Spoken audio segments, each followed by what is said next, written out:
I like it when a tower defense game has some unique twists or some clever twists on their game experience, so it doesn't just rely on building towers, attacking waves of enemies and upgrading the towers as you go. Thankfully, Bugvasion TD has a few tricks up its sleeve which keeps its strong theming and clever difficulty balancing very much on point, so that you're constantly engaged and really trying to understand what to do next in what is a very fast-paced tower defense game. There are 20 levels in total, along with 8 different towers, 8 different what I'd call aggressive human interaction abilities, and I think it's 4, possibly 5 passive abilities that you can unlock. And everything gets pulled from the same currency, and you gain this currency with a starting pot of money and killing the various different bugs as they come into the level, and levels are multiple screens long. As you go through that, you can choose to lay down towers and then upgrade them as you go. Upgrades are unlocked through a skill tree, which I'll come back to later. But as you go through, you'll notice that quite a lot of these towers have what looks like a battery on it, but it's actually an ammo depletion. And it's then when you realise that you have to pay for ammo for a lot of your towers too. The stronger the tower, the more cost the ammo. And that's quite a big payout, especially early on in each of the levels, because you'll get a wave of juicy bugs coming at you, but you won't necessarily have all of the cash to replenish a tower that might conk out mid-wave, and then that leaves you exposed. And so you need to have this dichotomy very early on in levels about what towers do I put down? Can I afford the ammo? Do I go for an upgrade and then hope that that means that it will do enough damage before it runs out of ammo? Or do I keep it low and be able to upgrade the ammo and keep it running throughout the whole wave? And it's those choices that I found really interesting with Bugvasion TD. It's also a weird game in that I found that I would either fail a level completely, like nearly straight away, by doing wrong decisions, and if I made it through wave 2, I would say 99% of the time I would still have health at the end of the level. Whereas with other TD games, I'd find that if I could sometimes get to the very end of a level and just completely fail. So a lot of the decisions that you make early on really affect how you then play things later. And that's because each tower has 3 different upgrade levels. Once they're placed, you kind of leave them there most of the time because they're effective and valid.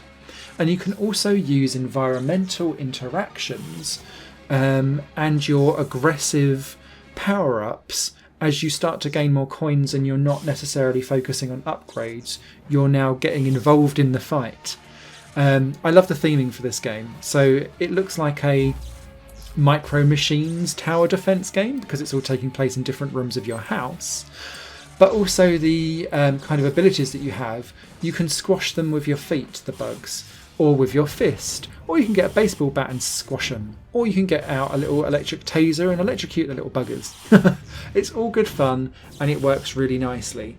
Some of the bugs are flying ones and only certain towers can affect those, so that kind of means that you'll need to think about how that works. And you've also got environmental hazards like glue sticks, which can keep things in place, but you can only use them like twice a level and then the glue's out.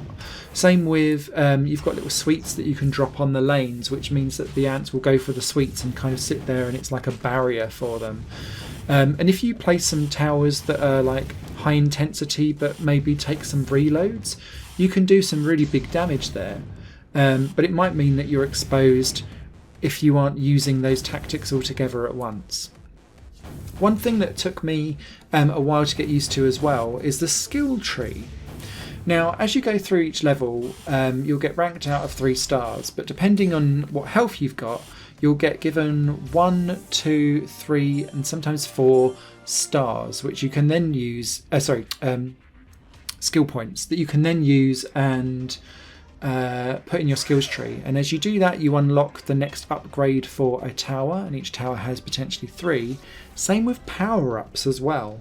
And what I found is that in later levels, some towers I was starting to find more useful than others for certain situations. So I'd go in, look at the situation, see where I failed and what the defences fell down, and then I'd rearrange some of my towers so that they would have all 3 levels unlocked, whereas other towers that I'd use less frequently for that specific level I could knock down to a 1 potentially. And I found that really interesting, that I could pay those back and sell and rebuy these kind of upgrades as I went. There's a weird bug with it though, which is funny for Bugvasion TD, in that you can only sell back the amount of upgrades that you have in your kind of coin patch. So you might want to sell back the most recent one that you've got that costs 3 skill points to unlock, but you might only have 0 or 1 coin left. If you've got 0 coins, it won't let you sell anything back. If you've got 1 coin, it will let you sell back anything that's only cost 1 kind of skill point to unlock. And then that gives you like 2, and then you can go for 2 and then 3 for 3. I hope that gets sorted for launch, because it's clearly a bug and it needs fixing. But it was the only kind of clunkiness that I found with this game. It does get difficult on normal difficulty. From about level 13 onwards, I was starting to have to really think about how I dealt with things. Right the way through to level 20. Easy mode is nice and simple. Hard mode, oh my god. You have to be really on the ball and constantly being aggressive and using all of your power-ups and hoping for the best. But yeah, a really good entry into the tower defense genre, this one. Don't sleep on it if you enjoy this genre. Great theming, difficult, challenging, engaging in the fact that you will need to be using your aggressive abilities constantly to make sure that you stay ahead of the game. And that kind of buying ammo really changes up how you deal with the early waves in a game, before you then got enough coins coming in that you don't need to think about it too much later on, and you'll just be going around and restocking things as you go.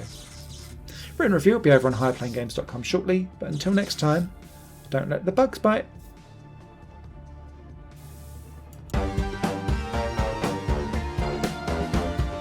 Higher Plane Games is part of the Higher Plane Network, a completely independent media outlet supported by people like you.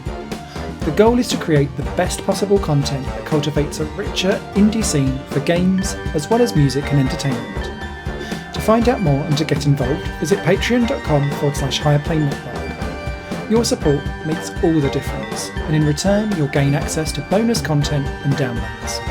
Thank you for watching.